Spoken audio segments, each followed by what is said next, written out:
আসসালামু আলাইকুম ছাত্রছাত্রী, আশা করি ভালো আছো সবাই। আমরা রেসপিরেটরি সিস্টেম পড়াশোনা করতেছিলাম।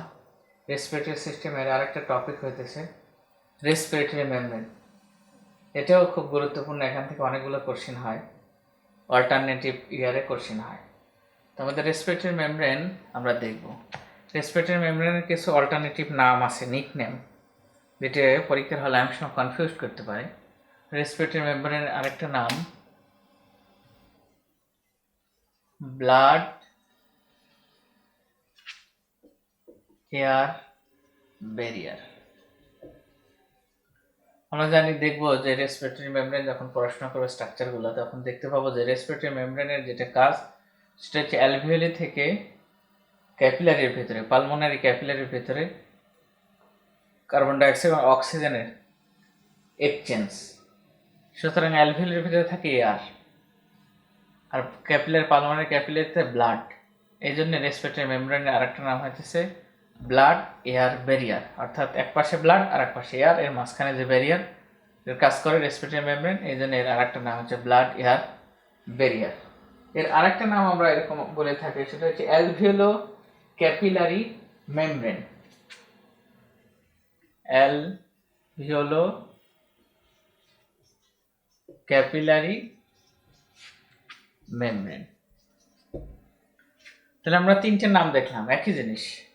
যদি পরীক্ষার হলে আসে what is respiratory membrane, same answer. যদি কোশ্চেন আসে what is blood air barrier, same answer. What is alveolo capillary membrane, same answer. What is this? আমরা একটু দেখি রেসপিরেটরি মেমব্রেন আমরা কাকে বলতেছি। Very simple. রেসপিরেটরি মেমব্রেন কোথায় থাকবে? লাংসে, তাই তো? তো আমরা একটু যদি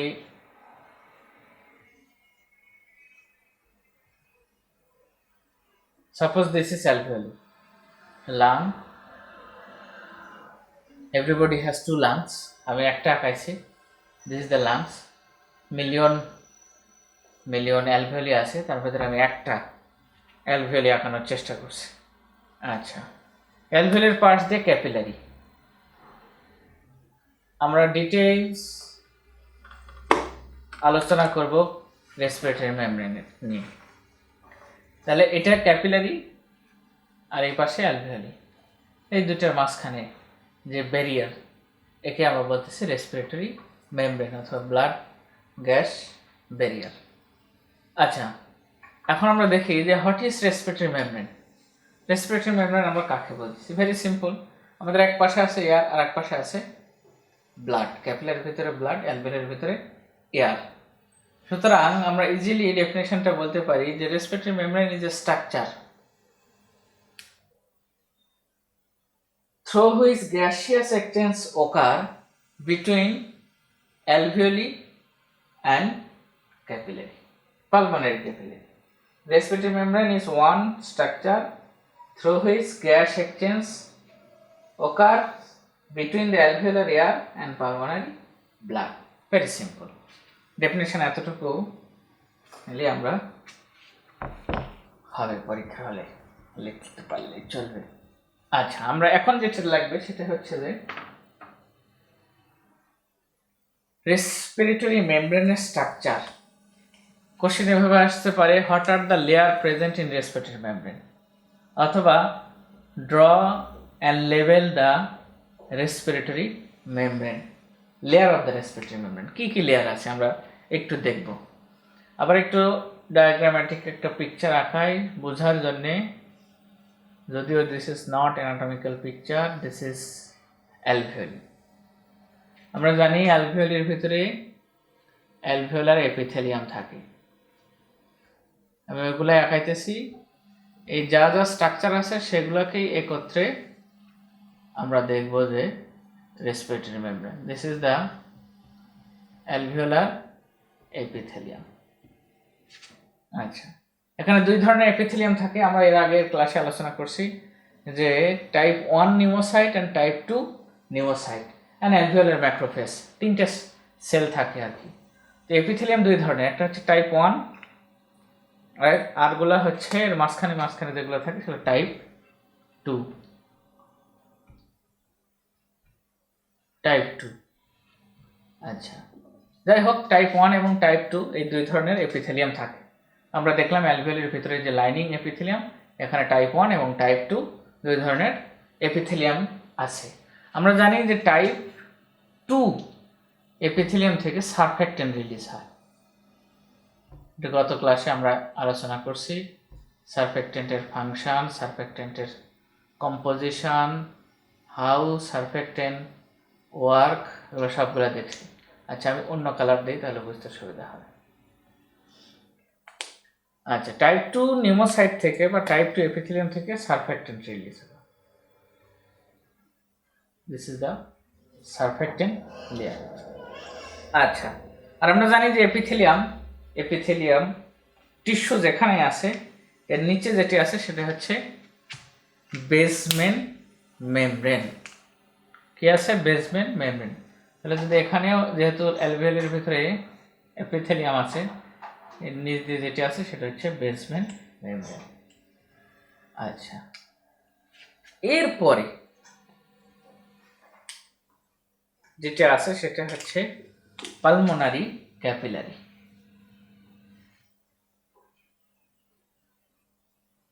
বোঝার জন্য আঁকালাম, বেসিক্যালি এরকম না। পালমোনারি ক্যাপিলারি, আমরা জানি ক্যাপিলারি লাইনিং হচ্ছে এন্ডোথেলিয়াম। ক্যাপিলারি লাইনিং কি? এন্ডোথেলিয়াম। আমি যেগুলো আঁকাচ্ছি এগুলো হচ্ছে endothelial cell. This is one type of epithelial tissue, endothelium. আচ্ছা, যদি এন্ডোথেলিয়াম থাকে তো এন্ডোথেলিয়ামের নিচে অবশ্যই বেসমেন্ট মেমব্রেন থাকবে। Very simple. This is the basement membrane. Okay, basically capillary অ্যালভিওলিকে কভার করে থাকে। আমি বোঝার জন্য শুধু এতটুকু। আচ্ছা, এখন আমরা দেখি এই যে এতটুকু স্ট্রাকচার, এই পাশ থেকে এখানে আছে এয়ার আর ক্যাপিলারি, পালমোনারি ক্যাপিলারির ভিতরে আছে ব্লাড,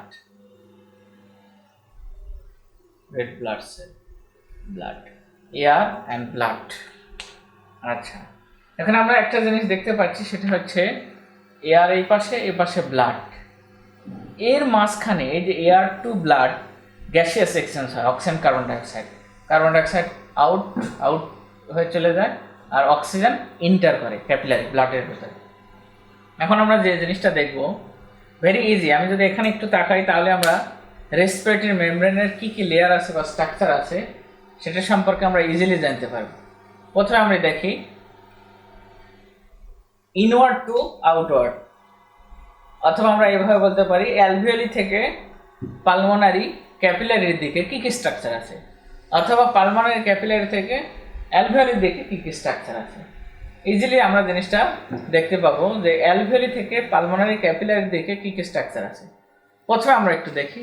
আমরা ফার্স্ট লেয়ার আমরা যদি ধরতাম যে এপিথেলিয়াম, না, এর উপরে সারফেক্টেন্টের কাভারিং আছে। আমরা জানি যে টাইপ 2 নিউমোসাইট থেকে সারফেক্টেন্ট কন্টিনিউয়াসলি রিলিজ হইতেছে, যার অনেকগুলো ফাংশন আছে, মাল্টিপল ফাংশন, আমরা ব্যাক ক্লাসে আলোচনা করছি। তাহলে আমরা ফার্স্টে দেখতে পাচ্ছি সেটা হচ্ছে ফার্স্ট যে লেয়ার সেটা হচ্ছে সারফেক্টেন্ট লেয়ার। এই যে আমি গ্রিন কালার দিয়ে আঁকাইছি যেটা, this is the surfactant layer. So first layer, যদি আমরা অ্যালভিওলি টু পালমোনারি ক্যাপিলারির দিকে যাই তাহলে ফার্স্ট লেয়ার যেটা আমরা পাচ্ছি সেটা হচ্ছে ফ্লুইড অ্যান্ড সারফেক্টেন্ট লেয়ার। আশা করি বুঝতে অসুবিধা হচ্ছে না, কারণ এখানে এপিথেলিয়াম টাইপ 2 নিউমোসাইট থেকে কন্টিনিউয়াসলি সারফেক্টেন্ট রিলিজ হচ্ছে, যেটা এপিথেলিয়ামকে কাভার করে আছে। যেটা ফার্স্ট লেয়ারটা হচ্ছে ফ্লুইড অ্যান্ড সারফেক্টেন্ট লেয়ার। এরপরে আমরা ইজিলি দেখতে পাচ্ছি অ্যালভিওলার এপিথেলিয়াল টিস্যু। 2 নম্বর হচ্ছে অ্যালভিওলার এপিথেলিয়াল টিস্যু বা এপিথেলিয়াল লেয়ার। আর এপিথেলিয়াম লেয়ারের নিচে যেটি আছে সেটা হচ্ছে অ্যালভিওলার এপিথেলিয়াল টিস্যুর বেসমেন্ট মেমব্রেন। 3 নম্বর লেয়ার আমরা দেখলাম এপিথেলিয়াল বেসমেন্ট মেমব্রেন। ওকে, এরপরে যেটা আছে সেটা আমরা দেখতে পাচ্ছি এটা আরেকটা লেয়ার। এই লেয়ারের মাঝখানে আরেকটা স্পেস, ফাঁকা জায়গা, এই ফাঁকা জায়গাকে আমরা বলতেছি ইন্টারস্টিশিয়াল স্পেস। Interstitial space. তাহলে আমরা দেখলাম নাম্বার 1 2 3 এবং এই স্পেস একটা 4। 5 নাম্বার লেয়ার যেটা নাম্বার 5 সেটা হচ্ছে এই যে আমরা দেখলাম খুবই easily, this is the endothelium. ভিতরে আছে কি এন্ডোথেলিয়াম, এন্ডোথেলিয়াল বেসমেন্ট মেমব্রেন। তাহলে কি এটা হচ্ছে এন্ডোথেলিয়াল বেসমেন্ট মেমব্রেন। এরপরে 6 নাম্বার লেয়ার হচ্ছে এন্ডোথেলিয়াম, ক্যাপিলারি এন্ডোথেলিয়াম। এই these 6 layer combinedly form the respiratory membrane. What are the structure present in the respiratory membrane? Very simple. Number 1 fluid and surfactant layer. Number 2 আমরা যদি alveoli to pulmonary capillary দিকে আসি তাহলে আমরা first যেটা layer পাবো সেটা হচ্ছে fluid and surfactant layer. Number 2 alveolar epithelium. Number 3 alveolar epithelial basement membrane. Number 4 interstitial space. Number 5 endothelial basement membrane, endothelial basement membrane. Number 6 capillary endothelium. আশা করি খুবই সহজ, মনে রাখাও খুবই সহজ। আচ্ছা, এই ছবিটা আমরা একটু বড় করে আঁকালে, আমরা এখান থেকে যদি কাট করে এই পাশে আঁকাই ভার্টিক্যালি তাহলে আরেকটু বুঝতে সুবিধা হবে। এখানটা থেকে ছবি নিচ্ছি আর কি। তোমরা আমার সাথে সাথে বলো দেখি কি লেয়ার আমি আঁকাচ্ছি। ভিতর দিক থেকে ফার্স্ট যেটা layer number 1, this is fluid and surfactant layer. Number 2 alveolar epithelium. Number 3 epithelial basement membrane. আচ্ছা, এপিথেলিয়াল একটু এপিথেলিয়ামের মতো করে আঁকাই তাহলে বুঝতে সুবিধা হবে। এপিথেলিয়াল সেল এরকম হয়। This is the second layer, then third layer basement membrane. basement membrane এর মাঝখানে ফাঁকা নাই, একদম অ্যাটাচ থাকে। আমি একটু ক্লোজলি আঁকাই। 3 number layer, this is the epithelial basement membrane, not endothelial basement membrane। দুই ধরনের বেসমেন্ট মেমব্রেন এখানে আছে। আচ্ছা, এরপর আমরা যেটা দেখব সেটা হচ্ছে তিনটে দিলাম 1 2 3। 4 নাম্বার যেটা 1 2 3, 4 নাম্বার হচ্ছে স্পেস, ফাঁকা, ইন্টারস্টিশিয়াল স্পেস। এরপরে আমি যেটা আঁকাইছি সেটা হচ্ছে গ্রিন কালার দিয়ে, this is the another basement membrane. Car basement membrane? Endothelial basement membrane, capillary endothelial basement membrane. এরপরে আমরা যেটা আঁকাবো সেটা হচ্ছে এন্ডোথেলিয়াল।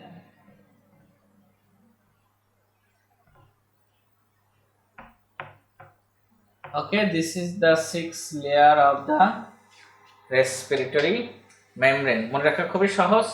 এই স্ট্রাকচারটা, এই ছবিটা মনে রাখলে, ডায়াগ্রামটা মনে রাখলে হবে। 1 2 3 4 5 6, 1 2 3 4 5 6। তাহলে আমরা এদিক থেকে এখানে কি, এখানে ব্লাড, এর ভেতরে কি আছে? Blood, RBC.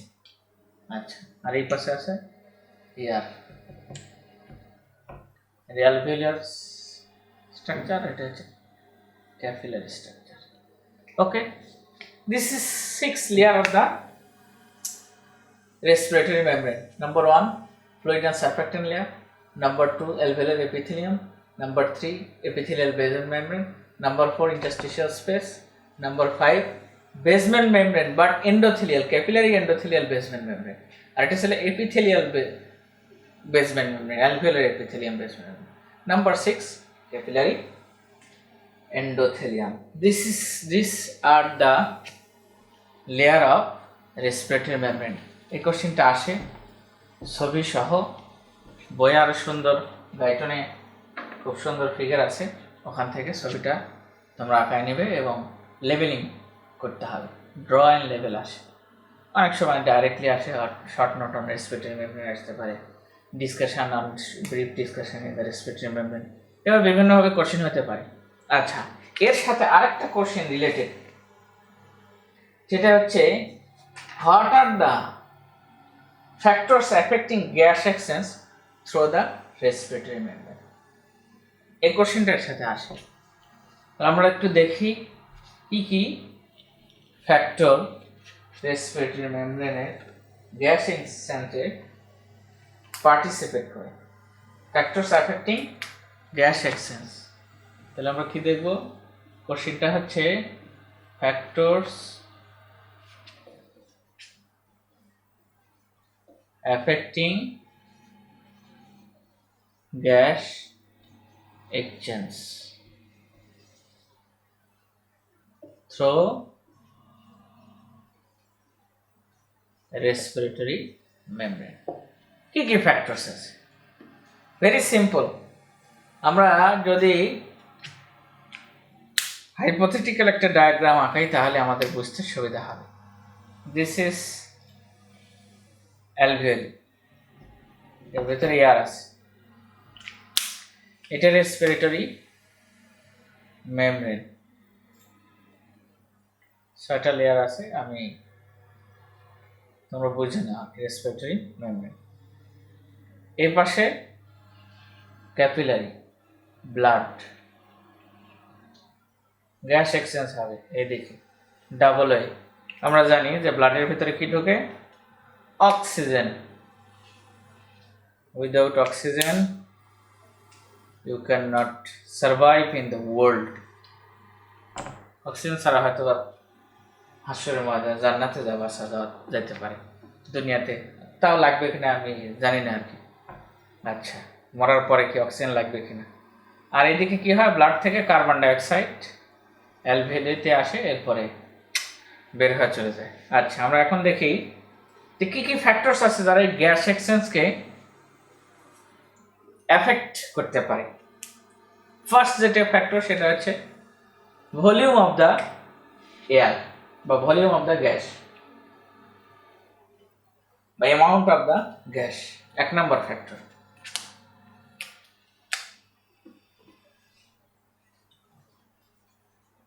ভলিউম অথবা অ্যামাউন্ট অফ গ্যাস। আমরা জানি যে যদি এই পাশে ভলিউম বেশি হয় এই পাশ থেকে ইজিলি এই পাশে চলে যাবে, এক্সচেঞ্জ বেশি হবে। এই পাশে বেশি হলে এই পাশ থেকে এই পাশে আসবে। এটা 1 নম্বর ফ্যাক্টর। 2 নম্বর ফ্যাক্টর কি হতে পারে? Surface area of the membrane. আমরা যদি দেখি যে শুধু এতটুকু স্ট্রাকচার ফাংশনিং আছে, এতটুকু একটা মেমব্রেন, আরেকটা মেমব্রেন দেখলাম পুরোটাই ফাংশনিং, তাহলে যার সারফেস এরিয়া যত বেশি হবে, যদি এতটুকু হয় এদিক দিয়ে অক্সিজেন কার্বন ডাইঅক্সাইড কম এক্সচেঞ্জ হবে, সিম্পল ডিভিশনের মাধ্যমে এক্সচেঞ্জ হয়। আমরা ট্রান্সপোর্ট মেকানিজম আলোচনা করছি। আর যদি সারফেস এরিয়া অনেক বেশি হয়, পুরোটাই হয়, তাহলে অনেক বেশি পরিমাণ গ্যাস ইজিলি এক্সচেঞ্জ হবে। 2 নম্বর ফ্যাক্টর কি? Surface area of membrane. 3 নম্বর আমরা একটা জিনিস দেখি, সেটা হচ্ছে থিকনেস অফ দ্য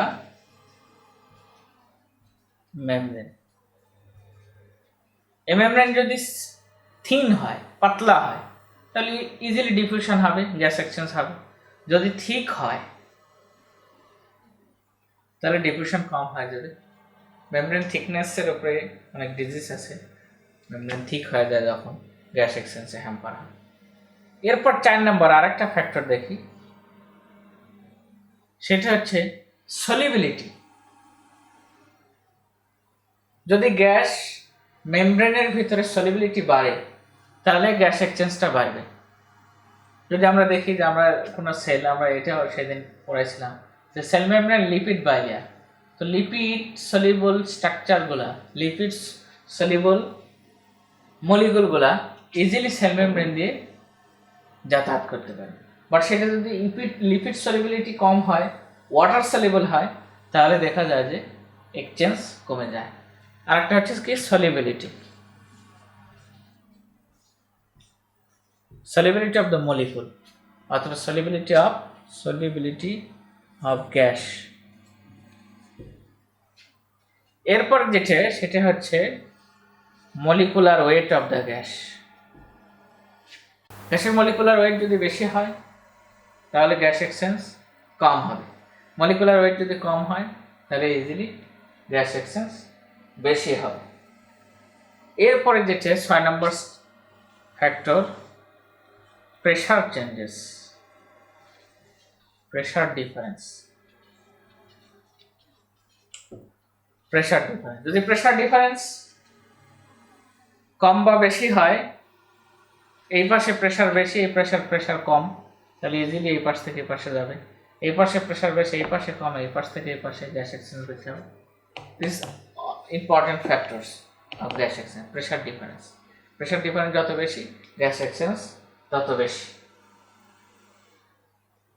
আচ্ছা,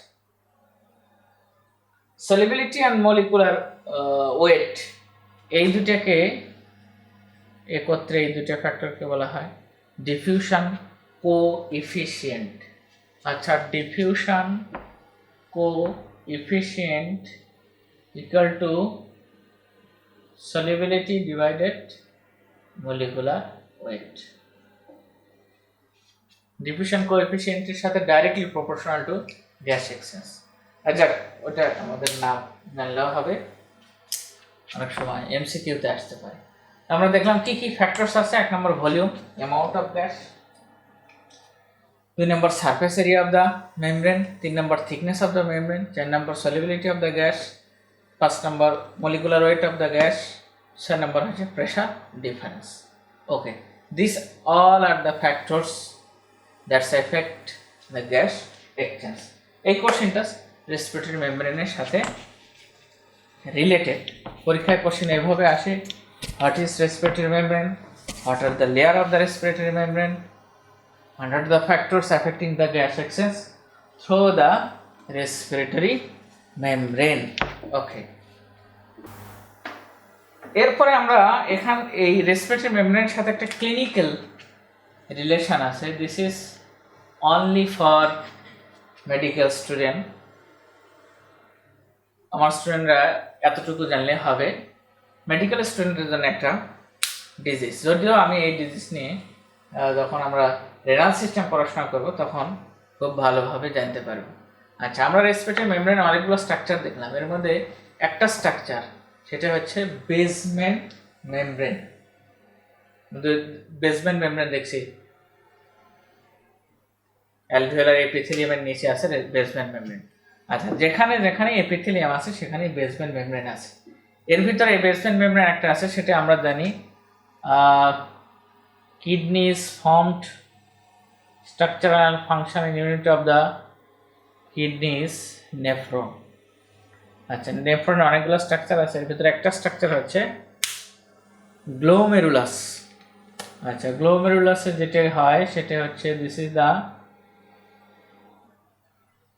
capillary afferent arteriole, this is efferent arteriole and tuft of capillary। আচ্ছা, this is the glomerular capillary, this is the Bowman's capsule। আচ্ছা, এখানে আমরা দেখি যে অনেকগুলো স্ট্রাকচার আছে, স্ট্রাকচার নিয়ে এখানে আলোচনা করার কিছু নাই। পরবর্তীতে আমরা যখন রেনাল সিস্টেম নিয়ে পড়াশোনা করবো, স্ট্রাকচার অফ দ্য গ্লোমেরুলাস, তখন আমরা structure of the glomerulus, structure of the nephron details যখন আলোচনা করব তখন আমরা ডিটেলস আরও ভালো জানতে পারবো। এখন আমরা যেটা দেখতে পাচ্ছি সেটা হচ্ছে এখানে এপিথেলিয়াম আছে, এর এখানেও লাইনিং এপিথেলিয়াম আছে।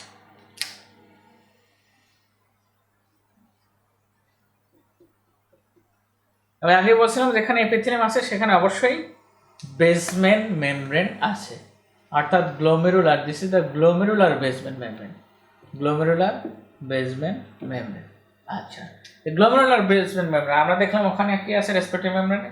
রেসপিরেটরি মেমব্রেনে আছে alveolar basement membrane, alveolar epithelial basement membrane, এখানে গ্লোমেরুলার বেসমেন্ট মেমব্রেন। আচ্ছা, আমরা একটু দেখি গ্লোমেরুলার বেসমেন্ট মেমব্রেন একই ধরনের স্ট্রাকচার থাকে। গ্লোমেরুলার বেসমেন্ট মেমব্রেন এর স্ট্রাকচারালি কেমন হয় আর কি।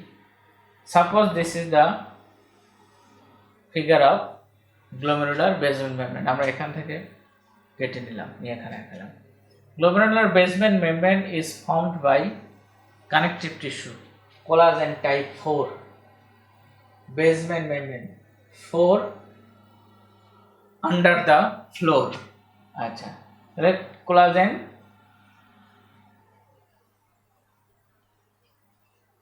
type 4।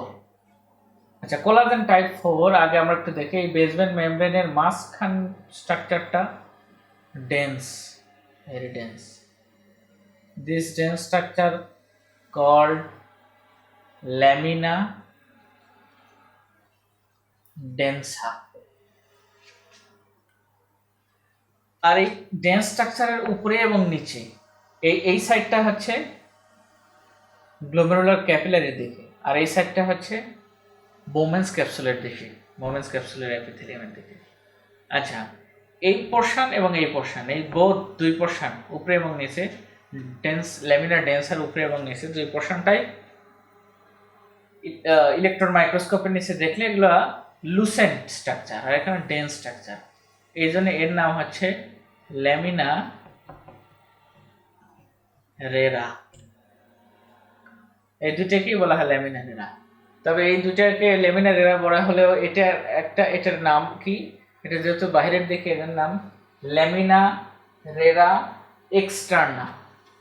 This is the lamina rara externa, আর উপরেরটা হচ্ছে ল্যামিনা রেরা ইন্টারনা। ওকে, অত কিছু মনে না রাখলেও হবে। আমরা দেখি, this is the basement membrane. Glomerular basement membrane is formed by type 4 collagen tissue. A collagen tissue histological structure একটু আমরা দেখি। আমরা histological structure যদি দেখি, a collagen tissue is formed by triple helix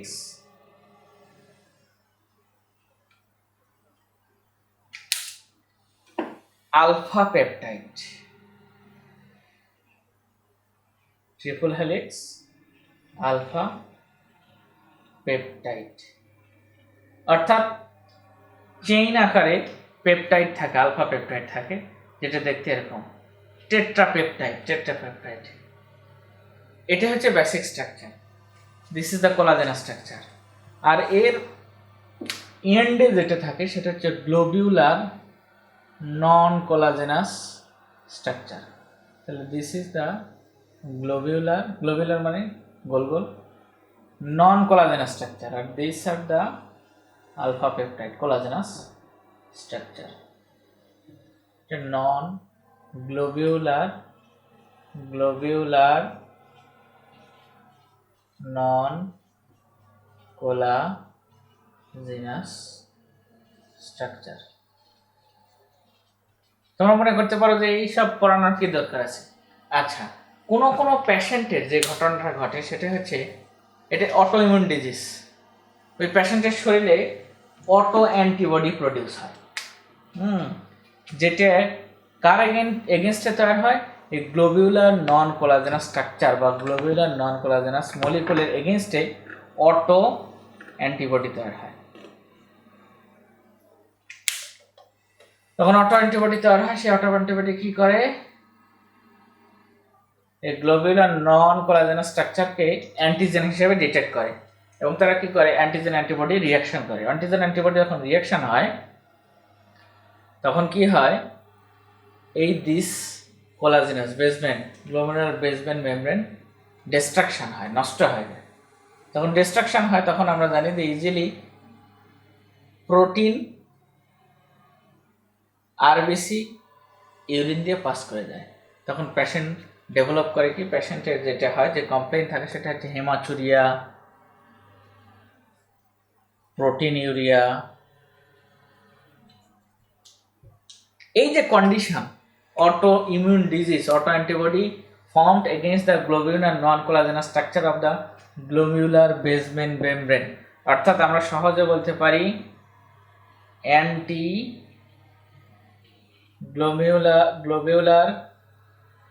glomerular basement membrane antibody.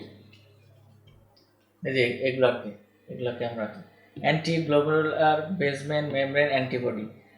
এই antibody যখন তৈরি হয় সেটা কি করে, একটা ডিজিজ প্রডিউস করে, তাকে আমরা বলতেছি anti glomerular basement membrane nephritis. আচ্ছা, এরপরে যেটি আমার রেসপিরেটরি মেমব্রেনের সাথে রিলেশন, যেটা আমরা দেখলাম যে বেসমেন্ট মেমব্রেন গ্লোমেরুলাসে আছে, বেসমেন্ট মেমব্রেন লাংসেও আছে। যেহেতু glomerular basement membrane globular non কোলাজেনাস স্ট্রাকচারের এগেনস্টে অ্যান্টিবডি তৈরি হয়, যেটাকে আমরা বলতেছি anti glomerular basement membrane antibody. This same time antibody maybe they react with the alveolar basement membrane। তখন যে ঘটনাটা ঘটে সেটা হচ্ছে, আমরা দেখতেছি এক পাশ দিয়ে হেমাচুরিয়া প্রোটিনিউরিয়া, অন্যদিকে হেমোপটাইসিস। রেসপিরেটরি বেসমেন্ট মেমব্রেনকে, অ্যালভিওলার বেসমেন্ট মেমব্রেনকে ডিস্ট্রাকশন করে, ক্যাপিলার থেকে ব্লাড ইজিলি কফিং আউট হয়, হেমোপটাইসিস।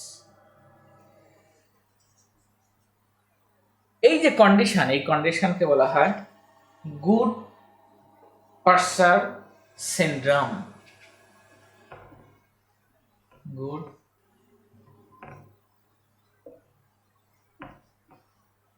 সিনড্রোম।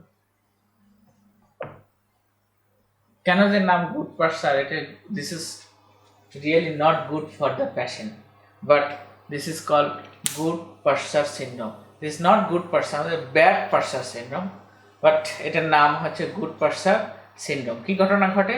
আসল ঘটনা এই যে এটা অ্যান্টিবডি তৈরি হবে globular non collagenous structure of the type 4 collagen tissue that is present our basement membrane. Glomerular basement membrane এগেনস্টে যে অ্যান্টিবডি তৈরি হয়, সেই অ্যান্টিবডিটাই অনেক সময় অ্যালভিওলার বেসমেন্ট মেমব্রেনের সেম স্ট্রাকচারের এগেনস্টে কাজ করে এবং এই বেসমেন্ট মেমব্রেনটাকে এখানে ডিস্ট্রাকশন করে, এখানেও ডিস্ট্রাকশন করে। এদিকে প্রোটিনিউরিয়া, হেমাচুরিয়া, এই পাশে কাফিং out of the blood, hemoptysis. This condition is called Goodpasture syndrome. এই ক্লিনিক্যাল কন্ডিশনটা related to the respiratory membrane. Okay student, my dear student, তাহলে আজকে এখানেই থাক। আমরা নেক্সটে আরেক রেসপিরেটরি মেমব্রেনের টপিক নিয়ে হাজির হব ইনশাআল্লাহ। খোদা হাফেজ।